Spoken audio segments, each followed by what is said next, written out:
Hi everybody, thank you for joining us. I'm joined once again with Jim Anderson, CEO of Socialflow, and today we're going to talk about Facebook's algorithms. I always have trouble saying that. Jim, we have talked a lot about it because we release data, talking about how reach on Facebook for professional media companies is down quite significantly this year. But before media companies despair, there are things, there's reasons to be optimistic. We're not powerless. Yeah, there is some good news, and I thought, you see here the title, The Consumer Holds All the Cards. I thought we'd do a little bit of card tricks here today to illustrate a little bit about the algorithm, and the whole idea of the algorithm is a little bit inaccessible. So let's just try to boil it down. And what I want to illustrate here by using these cards is imagine that every one of these cards was a story that shows up in your news feed, right? I mean, in reality, there's hundreds and hundreds of things that can show up in your news feed, but I'm just going to deal out 10 cards and imagine that every one of these is a story or a post that shows up in your news feed that you can actually interact with. Okay. It's your news feed here, so imagine that every one of these black cards actually comes from a media company, and imagine every one of the red cards comes from an individual. And we know that Facebook has said they wanted to change the algorithms to feature more individual content rather than media content. So this is your feed. You pick 3 of these that you think are interesting, that you're going to engage with, share, comment on. Which 3? There's no money on this. There's no money on this, exactly, yeah. So you picked, you picked 2 media company stories and 1 individual post here. Okay, so that's what you've done, and so that's sort of what Facebook was and what we've done. So let's imagine now, where do we stand now that Facebook has changed its algorithms and they've said, okay, we want to feature more individual content and less media content. So okay, I'm going to deal out another 10 cards here. Yep. And now, instead of 5 media stories and 5 personal pieces of content, there's 6 personal content and 4 media stories. But you still get to make the choice. Which of these are you interested in? What are you going to click on? What are you going to engage with? Okay. So once again, you've picked 2 pieces of media content and 1 individual story. So that's interesting. Okay. So Facebook's algorithms are really quite sophisticated. They pay close attention to what you're doing. So let's say, okay, they continue to tweak and tune. And they say, okay, we really, really want to feature individual content. So I'm going to deal out 10 more cards here.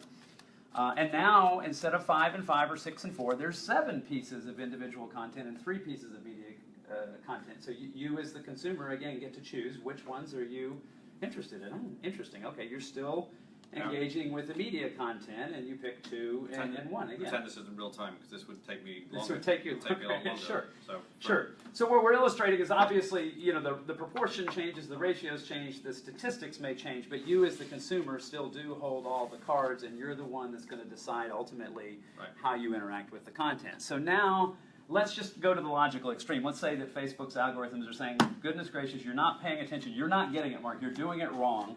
I feel very rebellious. You feel very rebellious.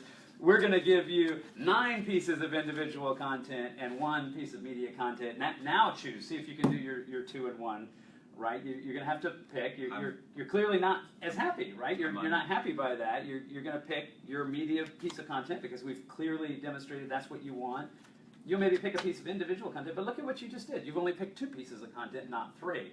And so again, imagine extrapolating that over 1.7 billion users and all the interactions. If people systematically start consuming less content because the ratio is not giving them what they want, then that doesn't help Facebook, it doesn't help the user, it doesn't make you happy. I'm very unhappy. And you're very unhappy with that, right. So Facebook has done a wonderful job of solving for the user experience. I think whenever they've faced any kind of strategic choice...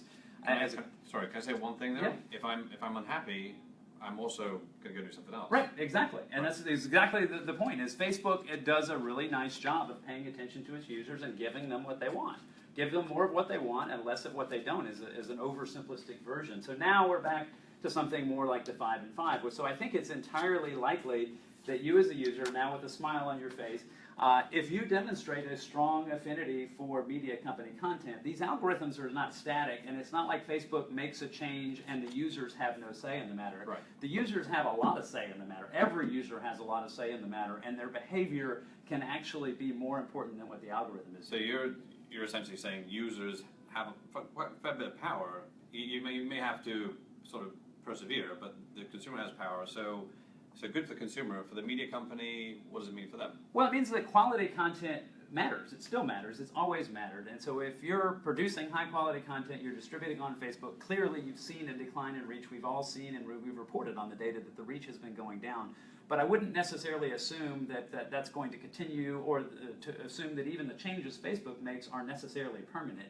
If you as an individual, and if all of the other users of Facebook as individuals decide that they want to see, comment, engage, and share the media company content, then the algorithms will ultimately start to reflect that. And even the tweaks and the changes they make and say they want to feature more personal content, that could very well be overruled by your choices as an individual. So media companies should not change their stripes or change their whatever their sort of backbone go-to moves are. They should just... Right. Media companies should continue to produce high-quality content. They don't need us to tell them that. They know that that's what they do, and that's their real value.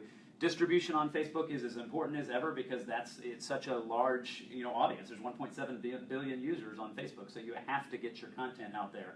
And then, as we've talked about in previous episodes, and we'll talk about in subsequent episodes, monetization is ultimately the key. So we were going to continue to talk about monetization as well.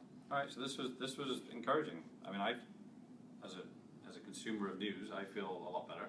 Yeah, you are in control. You hold all the cards. And and I think publishers should also feel like all is not lost, and they have reason to keep trucking along and not changing what they do. Definitely. Okay, brilliant. Thank you very much for tuning in, and we hope this card, well, it's not a card trick, but we hope that this was very easy to understand, and we hope you'll tune in Thursday same time. Thank you very much. Thanks, Jim.